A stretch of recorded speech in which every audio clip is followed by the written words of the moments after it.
Welcome to the May edition of the Orthopedic Minute. My name is Bob Keel. I'm a physician assistant. And today we're going to talk about something that a lot of people deal with. It's called wrist pain. And I'd like to first distinguish the difference between two common types of wrist pain. One, it happens when you fall or you jam your wrist or you did something and there was an event that caused you to have pain. We call that traumatic wrist pain. And that is treated quite a bit differently than the other type of pain. The other type of pain is what we call non-traumatic wrist pain, meaning it was pain that just kind of started coming on, and there was no real event where you're like, wow, that's what I did to hurt my wrist, was that day when I did that one thing. And so today we're going to talk about the non-traumatic types of wrist pain.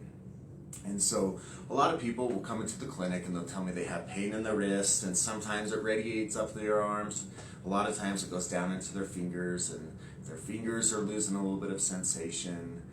They could have a burning pain in their fingers, and their wrist just hurts, mainly at the end of the day after they've been really active at work or doing chores around the house. One of the main characteristics of this non-traumatic wrist pain is you feel like when you're holding something, your grip is a little weak. And so what happens with this non-traumatic wrist pain, one of the most common causes is what we call carpal tunnel syndrome. You have a nerve in your wrist that with chronic repetitive movements can get inflamed.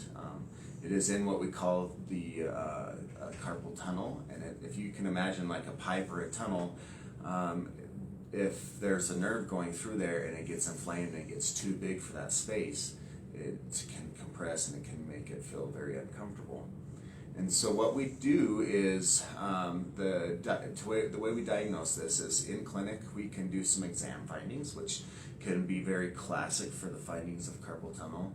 Sometimes the exam findings don't really clue us in 100% what's going on, and we do a test called a nerve conduction study, where a neurologist will send shocks up your arm and tell us where the nerve is being irritated and where it's being inflamed. That test really isn't the funnest thing to participate in. Anybody that's had one realizes it causes pain and it's uncomfortable, but sometimes it can be really valuable for us so we know exactly what we're treating with the wrist pain.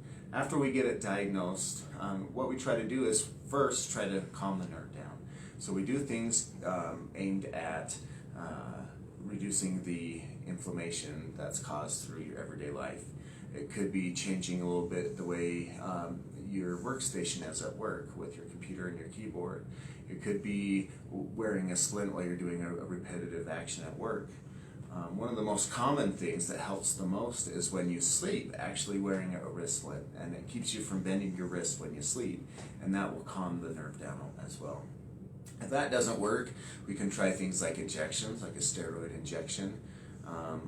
And if that fails, ultimately we end up in surgery, where if you can picture that tunnel again, we just take the top off of the tunnel and leave it wide open so that the nerve has plenty of room inside that tunnel, and eventually it will calm down. The roof on that carpal tunnel will heal back, but it will heal in a bigger, more open way, and it typically helps people with their symptoms quite a bit. And so if you're dealing with wrist pain and it was due to an injury or it was not due to an injury, come and see me.